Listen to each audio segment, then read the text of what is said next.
Bonsoir à tous, bienvenue dans votre journal. On regarde les titres de ce 15 novembre.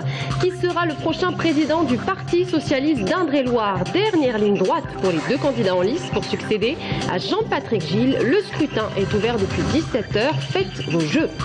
Les dépressifs ne distingueraient pas les mauvaises des bonnes odeurs. C'est le résultat d'une étude très sérieuse menée par l'INSERM et l'université François Rabelais.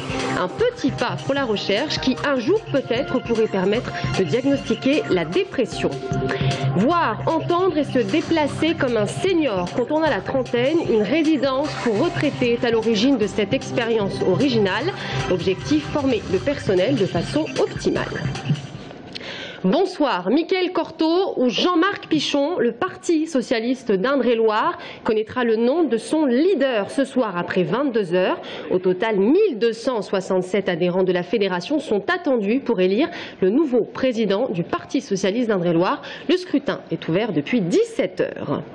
Et j'ajoute que Michel Sapin, ministre du Travail et de l'Emploi, sera à Tours demain pour la signature des premiers contrats emploi d'avenir en Indre-et-Loire. Un dispositif qui, je vous le rappelle, est entré en vigueur le 1er novembre et qui vise la création de 150 000 emplois au niveau national pour les jeunes de 16 à 25 ans. Le Conseil général d'Indre-et-Loire a prévu d'en signer 3. La commune d'Amboise, elle, en signera bientôt 5. Et puis, ne ratez pas demain soir notre interview exclusive avec Michel Sapin, qui est l'invité de la rédaction de TV Tours Val-de-Loire. À Courcelles de Touraine, une famille se bat depuis 7 ans contre la mairie pour la mise aux normes d'une station d'épuration. Le préjudice des odeurs particulièrement nauséabondes et surtout l'été. Une histoire qui va loin. Le 5 décembre, cette affaire passera devant le tribunal administratif d'Orléans. Florent Carrière. Aujourd'hui, Daniel Gauthier peut respirer à plein poumon dans son jardin, mais ce n'est pas toujours le cas. Pendant les grandes chaleurs, les temps rageux et tout ça, c'est intenable. Quand on veut être dehors, par exemple l'été sur la pelouse, on ne peut pas y tenir. La raison de ce désagrément olfactif, c'est la présence toute proche, à moins de 100 mètres, d'une station d'épuration, celle du village de Courcelles de Touraine. Une station inaugurée en 1999. Problème, entre-temps, la population du village a cru. De 298 habitants, elle est passée à 508. Conséquence, la station est saturée et parfois ça refoule en amont. Ici, nous avons le branchement du doute à l'égout qui a refoulé 2 fois déjà depuis 3 ans. Donc la matière fécale ressortait sur la pelouse. Ce problème sanitaire, Daniel Gauthier s'en plaint depuis 2005. Mais comme rien n'a changé, il a décidé d'attaquer la commune au tribunal administratif. Résultat, déjà 6 000 € de dommages et intérêts et une commune astreinte à réaliser des travaux. Le préfet était au courant, tout était au courant, mais ça ne passait rien du tout. Donc pour faire bouger, il fallait saisir le tribunal. Le combat de ce jeune retraité a été relayé par son fils, conseiller municipal d'opposition et également riverain de la station d'épuration. Lorsque celle-ci est saturée, elle rejette dans la nature les matières organiques. On a effectivement alerté les services de l'État qui nous ont confirmé qu'ils étaient déjà au courant du sujet, qu'effectivement la station d'épuration elle polluait, que la capacité organique était régulièrement dépassée. Et malgré tout, ils n'ont jamais daigné intéressant de s'occuper du sujet et de traiter le problème et de demander au maire de réaliser les travaux. À la mairie, on reconnaît ne pas avoir anticipé l'arrivée de nouveaux habitants, mais on indique que le problème va être rapidement résolu. La construction d'une nouvelle station est lancée. Le maire a trouvé les fonds pour la financer. Pour avoir les financements, il faut en faire la demande, il faut avoir l'acceptation. Et ça a demandé un certain temps, c'est-à-dire 2 ans, pour avoir les financements de la part du Conseil général et de l'Agence de l'eau. Le financement de cette station se terminait cette année. Donc en bonne gestion, bon père de famille, je crois qu'on commence à investir que quand on a fini de payer les investissements précédents. La nouvelle station d'épuration doit être mise en service en mars 2013, dans quelques mois, au même endroit que l'existante. Coût de l'opération, 300 000 € environ, dont 50% pris en charge par la commune. Les buralistes protestent après le meurtre d'un de leurs collègues à Marseille il y a quelques jours. La chambre syndicale du Loir-et-Cher appelle à une fermeture des établissements pendant 1 heure demain matin. La croissance sera verte ou ne sera pas. La préfecture d'Indre-et-Loire est à l'initiative d'un projet qui en dit long sur nos moyens de transport dans le futur. Avec le syndicat intercommunal d'énergie, elle vient de mettre en place 300 bornes de charge pour véhicules électriques. Brian Bock. C'est avec ce type de borne que l'on pourra recharger sa voiture électrique en Indre-et-Loire. Le département devrait en être équipé d'ici la fin 2013. Des bornes simples d'utilisation qui permettront de recharger son véhicule électrique à tout moment du jour et de la nuit. Ça fonctionne avec un badge magnétique, donc vous allez vous inscrire à la mairie, on vous fournit un badge magnétique. Avec ce badge magnétique, vous le passez devant la borne, vous sélectionnez la prise sur laquelle vous souhaitez vous brancher. Donc là, vous avez les deux types de prises dont on a besoin en France pour pouvoir recharger un véhicule électrique. Le Ciel, le syndicat intercommunal de l'énergie d'Indre-et-Loire, compte installer 300 bornes de ce type sur 86 communes. Actuellement, moins de 1000 véhicules électriques circulent en Touraine. Ce projet compte donc inciter les automobilistes à passer à l'automobile propre. C'est un projet ambitieux, mais aussi qui me semble coller à une certaine réalité. Je crois que si la sphère publique, donc les collectivités, ne sont pas initiatrices de ce type de projet, on aura beaucoup de mal à développer pour les usagers particuliers l'utilisation du véhicule électrique. Les usagers en possession d'un véhicule électrique pourront présenter leur carte grise en mairie afin d'obtenir un badge. Ce précieux sésame permet ensuite l'accès gratuit et illimité aux bornes de rechargement. Aujourd'hui, la charge d'un véhicule sur une journée, c'est moins d'1 euro. Donc en termes de coût, c'est pas quelque chose de dispendieux. Donc ce que moi je préconise dans la mise en œuvre initiale, c'est que l'accès soit gratuit. Ensuite, évidemment, s'il y a un effet d'emballement ou des demandes qui deviennent de plus en plus importantes, on verra la gestion. À 5 000 € en moyenne la borne, l'État et le syndicat intercommunal de l'énergie d'Indre-et-Loire financeront le projet. Le déploiement est d'ores et déjà prévu dès le premier semestre 2013. Planter des arbres pour l'écosystème. 10 ans après, l'initiative a toujours autant de succès. En Indre-et-Loire aujourd'hui, près de 500 élèves de lycées agricoles ont ramassé des déchets et planté des arbres dans une dizaine de communes. Au total, 9 établissements ont participé à cette opération verte qui s'est terminée par un pique-nique en bord de Loire. L'origine, l'opération Planète était destinée uniquement au nettoyage des lieux publics. Et nous avons ensuite complété cette opération par une opération de plantation d'arbres et nous avons désormais un bilan de 10 000 arbres plantés, dont 2 000 aujourd'hui. Donc on recouvre de moins en moins de détritus et on se rend compte qu'effectivement les gens deviennent de plus en plus citoyens, sont de plus en plus vigilants quant à l'environnement et ceci est tout à fait rassurant.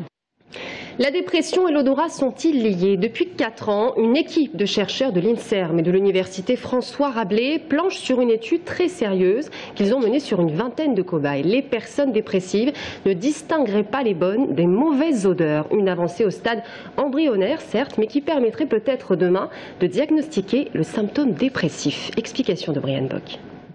Vanille, rose ou cannelle, ces odeurs considérées comme plutôt agréables ne sont pourtant pas distinguées comme telles pour les personnes victimes de syndrome dépressif. C'est le constat que des chercheurs tourangeaux ont mis en évidence en soumettant à des tests olfactifs des patients hospitalisés pour syndrome dépressif. Ce qu'on a pu montrer, c'est que les patients déprimés, dans le mélange qui était constitué d'une odeur désagréable qui était la transpiration et d'une odeur agréable qui était la rose, ne sentent que l'odeur désagréable, alors que les sujets sains sentent bien distinctement les deux odeurs dans le mélange. Le docteur Elhaj, médecin à la clinique psychiatrique universitaire, a participé à l'étude. Avec les chercheurs de l'INSERM et de la faculté François Rabelais, il a recruté 18 patients hospitalisés pour syndrome dépressif afin de réaliser les tests sur l'odorat. Ça permet de mieux se mettre dans la peau du patient déprimé et de comprendre qu'un patient déprimé n'est pas simplement triste, n'est pas simplement en difficulté de sommeil, mais c'est aussi, il a du mal à éprouver du plaisir olfactif, gustatif, du plaisir de la vie quotidienne. C'est déjà pas mal. Si cette étude permet de démontrer que les patients dépressifs distinguent moins les odeurs agréables, elle met en avant des perturbations olfactives persistantes chez des patients pourtant traités après 6 semaines d'antidépresseurs. Les résultats qu'on a obtenus nous ont permis de montrer que la persistance d'altérations olfactives, donc après rémission, pourrait constituer un marqueur de la rechute, d'une rechute dans la dépression. Donc c'est encore à l'état de recherche, ça reste à confirmer, mais si c'est confirmé, cela pourrait être utilisé par les cliniciens. À terme, ces tests pourraient être utilisés en pratique pour diagnostiquer des rechutes ou même utilisés à des fins thérapeutiques dans le but de rééduquer l'odorat chez des patients victimes de syndrome dépressif.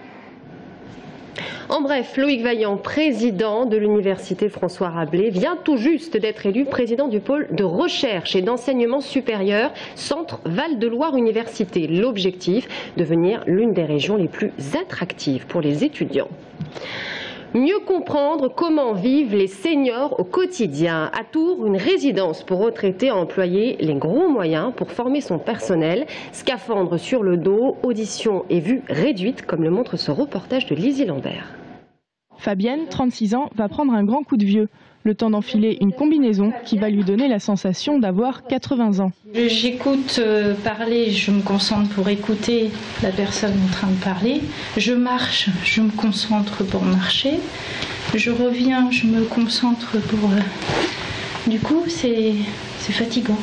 Lesté de 14 kg répartis sur tout le corps et entravé aux articulations pour simuler l'arthrose, muni de lunettes jaunes et d'un casque pour simuler la cataracte et la perte d'audition, les effets sont immédiats. La vision et l'audition, vraiment c'est moi ce qui est difficile. Et là l'équilibre. On a l'impression d'avoir moins d'espace, qu'on a perdu beaucoup d'espace. Et puis le besoin de sécurité, toucher les choses autour de nous. 5 femmes ont participé à cette formation d'une journée pour se glisser dans la vie quotidienne des seniors. Souvent le souci, on a du mal à percevoir leurs difficultés parce que nous on ne les ressent pas. Donc c'est difficile de se mettre à leur place. Et je pense que je serai encore plus attentive par rapport à ça. Vraiment pour... peut-être parler encore plus clairement ou plus doucement. Cette combinaison permet au personnel proche des personnes âgées de vivre l'expérience de la vieillesse pour être plus attentif à leurs besoins. La rédaction de TV Tours Val-de-Loire a posé ses valises à Angers, dans le Loir-et-Cher, une commune de 800 habitants près de Montrichard qui cultive son originalité. Vous partirez à la rencontre de figures atypiques qui font battre le grand cœur de ce petit village. In situ, c'est le nom de ce nouveau magazine à ne rater sous aucun prétexte, présenté par Florent Carrière. Et on vous offre un petit extrait en avant-première. Regardez. Nous vous emmènerons à la rencontre de Vincent Roussely, un vigneron amoureux de son terroir. Il refuse les logiques industrielles qui guident une grande part du secteur viticole. Ses productions ont du caractère et sont parfois un brin excentrique. Ça se chouchoute, c'est du quotidien. Il faut jamais lâcher, jamais décrocher, parce que tu es très vite déconnecté. On s'aperçoit que c'est un peu comme l'amour, hein. Ça se gagne au quotidien et que ça se perd très vite. Voilà, très long à construire et très rapide à détruire. Nous nous rendrons également dans une asinerie de la commune. Il en existe peu en France. Vous y ferez la connaissance d'Olivier Leclerc, un vigneron qui s'est lancé dans l'élevage d'ânesse. Il recueille le lait pour en faire des savons aux propriétés rajeunissantes pour la peau. Je pense que j'avais toujours ça un petit peu au fond de moi, le contact avec les animaux principalement. Donc mon ami a décidé de m'en offrir un en 2001. Et donc on a commencé le concept du lait d'ânesse à ce moment-là. Dans cette émission, vous ferez également la connaissance d'Antoinette Chevrier, la gérante du bistrot d'Angers, le lieu de rencontre où sont organisées de nombreuses soirées. Cette globe-trotteuse atypique a renoncé à ses désirs d'évasion pour contribuer à l'animation du village. Tout le monde est accueilli comme il est, donc on se sent absolument pas différent ou non, on nous a accueillis comme la personne qu'on est en nous-mêmes et pas comme on est à l'extérieur, et c'est ça qui était très appréciable. Angers, c'est un village tourné vers l'avenir, avec des projets de développement et des habitants à l'esprit ouvert qui organisent une Gay Pride, mais aussi d'autres événements festifs comme cette fête de la musique qui a lieu chaque année à la fin du mois de juin. Lors de cette soirée, la population est multipliée par 10.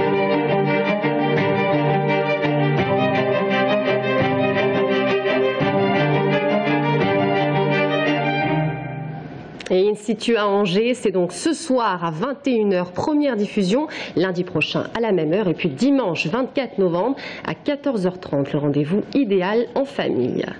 Et puis pour terminer ce journal, une petite question pour les plus gourmets d'entre vous. Quel est le point commun entre la France et ses voisins européens? Un petit indice, ça se mange et ça se trouve sur vos tables au moment du dessert. La réponse dans un instant avec l'invité de la rédaction, Sabine Tillet. À tout de suite.